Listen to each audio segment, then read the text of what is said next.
Hey everybody, welcome back to another TTRP. That's a Transformers Talk Raw podcast on YouTube and Spotify. I want to thank you guys for being here and listening. Check those links in the description below. There you can find all kinds of cool stuff, and we sure appreciate you checking those out.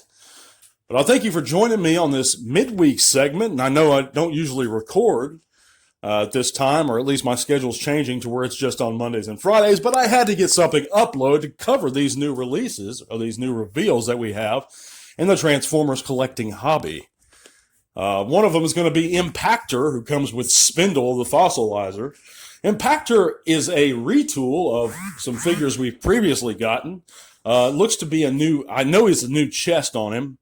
It might be a reprised color scheme, and it may or may not be a new head, because there were two previous Impactor figures. I own one of them that came out in the main line, I believe, of Siege or Earthrise, one of the two.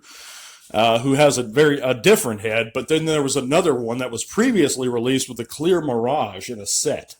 And I don't know if that's the same head on the new one or not. If it is, that's fine. If it's not, that's fine too. But he does have new parts on him. I can confirm that. And a totally different chest. I think the gun, the larger handgun, is new also. But he looks pretty good. If you love Impactor, I can see picking this up. For me, one Impactor is enough and is plenty. But yeah, he looks good in both modes. And here we're getting a good look at Spindle, who's a fossilizer. I never cared for the idea of fossilizers. But if you are into them, I'm sure you'll be happy with Spindle here. But it is a set, I believe. And yeah, they look pretty good. But moving on, and this is a more surprising reveal to me.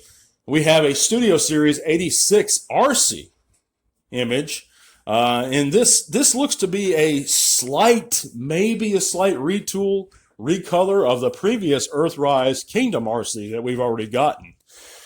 They may have, and the only retooling I see possibly is the back of her heels, maybe slightly smaller. Other than that, I don't see any differences. They may have added given her a more accurate gun, but it's a very slight retool, if at all.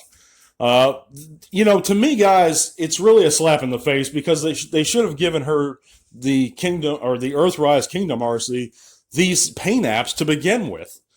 Why they didn't, I don't know. You're looking at the same price point, a deluxe figure. So they obviously was within their budgetary means to give us those paint apps on the original figure. Why didn't they? Did they plan these things out? It kind of goes with the same point goes with the buzzworthy Bumblebee Studio Series Cup and Clip Jumper.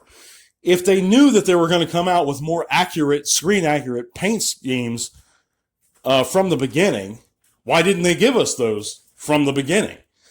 So to me, these are attempts to milk the Transformers collecting community and for every bit of money we have. And I'm a Hasbro fanboy. You guys know that if you listen to the podcast. I'm on board with them. I'm very loyal to them. But this is a very obviously cheap attempt to squeeze every bit they can out of us.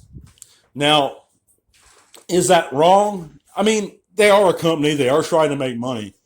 But for me, myself, it's just a total waste. When you can yourself add these paint apps to your existing Earthrise or Kingdom RC, which I've done on mine and many others have done. Now, if they've given her a new head or new legs or something, I can see it, but it doesn't look like that. If it's a slight retool, I just don't see how the money's worth it. But if you guys are into her, she does look good. She does look better with these updated paint apps. But is it justifiable? In my opinion, no. We see her in car mode here. It looks almost identical. We know the transformation's identical also. So these are the reveals we have so far. I'll cover whatever else we get on Friday's segment. Just wanted to give you guys a quicker update. I appreciate you guys listening. I'll be back on Saturday, or on Saturday's segment, I'm sorry. I'll be back on Saturday. Thank you guys. Have a great week. God bless. By the way, guys, do you enjoy good music? How about a good southern rock with a jazzy sound? Then check out my friend Jed Smith Music on Instagram, holler at him on Facebook, or check out his music itself on Apple Music. Those links can be found in the description below. He has a great new single out called Bury Me, and it is the jam, guys. Been knowing him for many years. Very talented guy. Check out his stuff. Thanks. This podcast is made possible in part thanks to the amazing support of our patrons. Click the link to our Patreon in the description below if you'd like to help keep Tea Talk Raw going strong. Thank you.